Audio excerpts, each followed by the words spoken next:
talk to economists and they say that this isn't where the conversation should be. Trade is not the problem. We talk to asset managers and it impacts everything they do every day. And right now we have absolutely no resolution on anything.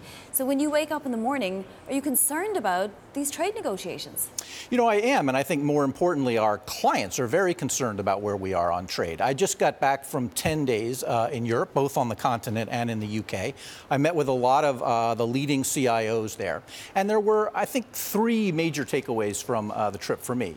The first one is that they generally agree with the markets, which are, we are mostly about bark and not a lot of bite on trade, and that everybody is in negotiating stance. There will be lots of gives and takes, but ultimately, probably we will find a way through this which does not damage the global growth story. And that is certainly their feeling. The second one, and this is maybe always a little bit harder for an American audience to hear, is that this is not all bad for European companies. To the extent that the U.S. and China have difficulties, obviously there are a lot of European producers and manufacturers who are willing to step into that breach. And so while Americans often think if we pull back, the world comes to a halt, actually it just keeps moving ahead without us. And I do see quite a lot of that in the attitude of investors toward European firms. And the third, I think, really important piece is, isn't it amazing that we're now talking about political risk in developed countries? So we always had political risk. It was Argentina, it was the Philippines, but now we're talking about Brexit and the difficulties with that. We're talking about trade. We're talking about the new Italian government. And I would say I got no questions on the Fed raising interest rates or the ECB. And most of the questions were around developed market political risk. Isn't that extraordinary? It's absolutely fascinating. And I think what you're saying a little bit is that consumer dollars might be domestic, but investment dollars are global and will be no matter what happens with trade. So what flows are you seeing, or what are you doing with the $1.2 trillion in assets under management that you have? So I think our clients have never believed more firmly in diversification. Now, the Europeans have always been very much at the vanguard of this. They've had less of a home country bias than the U.S. certainly for a long time. In the U.S., I would say that we now do see people absolutely understanding that you want to be broadly diversified across both asset classes and countries. And we are seeing people investing in really understanding the political risk of individual countries. So Brexit was a great case in point. When that hit, many of our clients said to themselves, well, what's our exposure to the UK? Well, it wasn't the FTSE 100 because most of those have global revenue bases. It's not an ag index in terms of fixed income.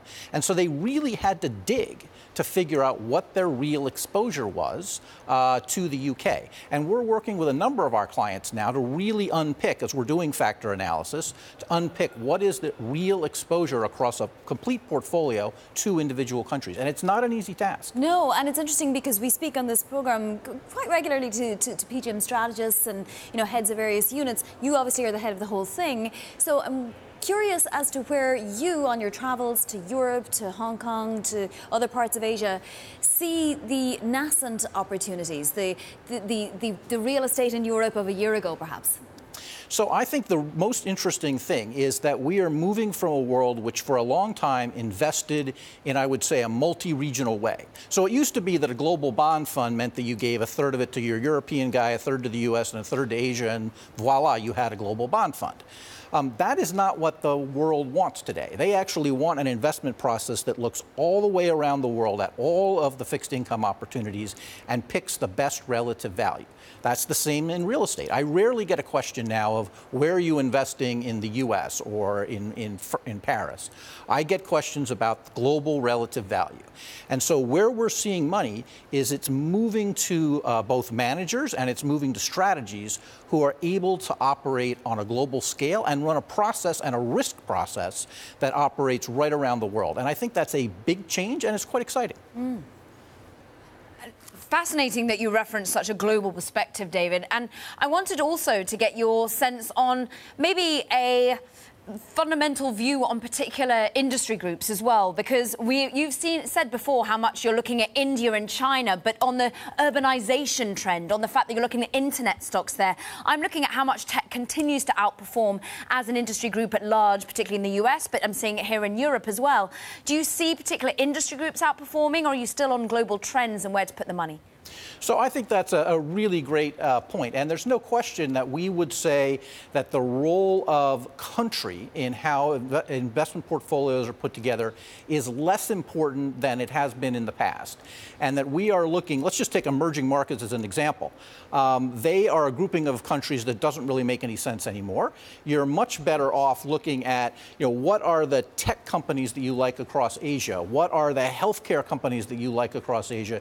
Then you are trying to figure out, well, what are the Indian companies that we like?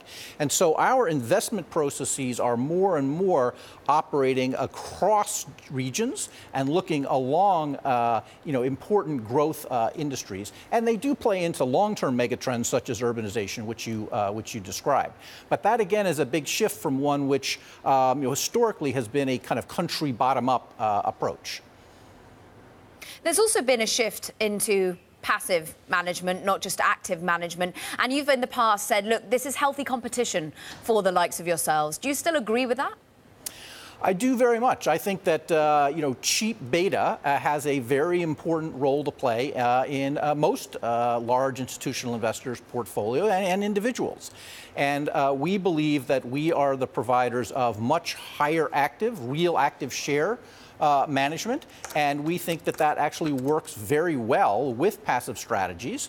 And we think investors are better off with the reduction in fees and effectively the chasing out of many asset managers who were hugging the benchmark but charging active management fees for that.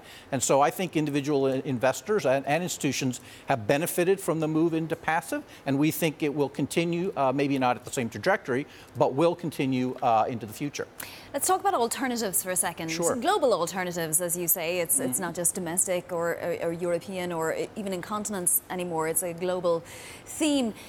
At one point, when endowments and pension funds started to allocate a little more to hedge funds, it was risque, right?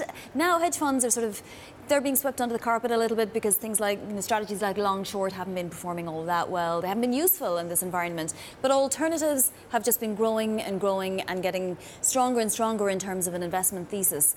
Where are you most excited about alternative investing?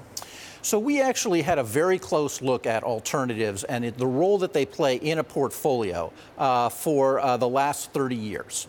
And the important thing about our research is that we look not just at the return, but also at the correlation benefits you get from a risk perspective, because both of those are reasons that people invest in alternatives. And what we found was that a number of the alternative strategies really helped. So real estate absolutely did better on a return and a correlation perspective. Private equity also did very well. Hedge funds, interestingly, did not. And that's less because hedge funds didn't perform, although that's partly true. But most importantly, they were highly correlated to the equity markets. Now, some relative value funds still did well, but for the most part, they struggled relative to the others. So we think you've got to be very careful about how you put alternatives into your portfolio and make sure you're still getting not just the return benefit, but the correlation benefit that you want. Having said that, we believe that alternatives will continue to grow. They will continue to be more important pieces. And we think the industry will more and more offer both long-only and alternatives together under the same roof. David, what's your one key concern?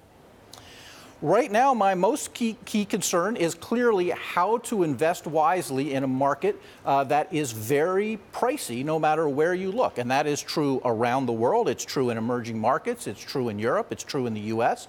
It's true in equities. It's true in fixed income. And so we're long-term investors. And as we all know, that when you get into an asset is one of the most important determinant of your ultimate return. And so how to buy cheaply enough in a world that is very expensive, I think, is the biggest risk that long-term investors face today. And so how much time do you all spend then on currency risk and hedging for currency fluctuations? Because that's one asset class where we've seen a lot of volatility, and not just this year.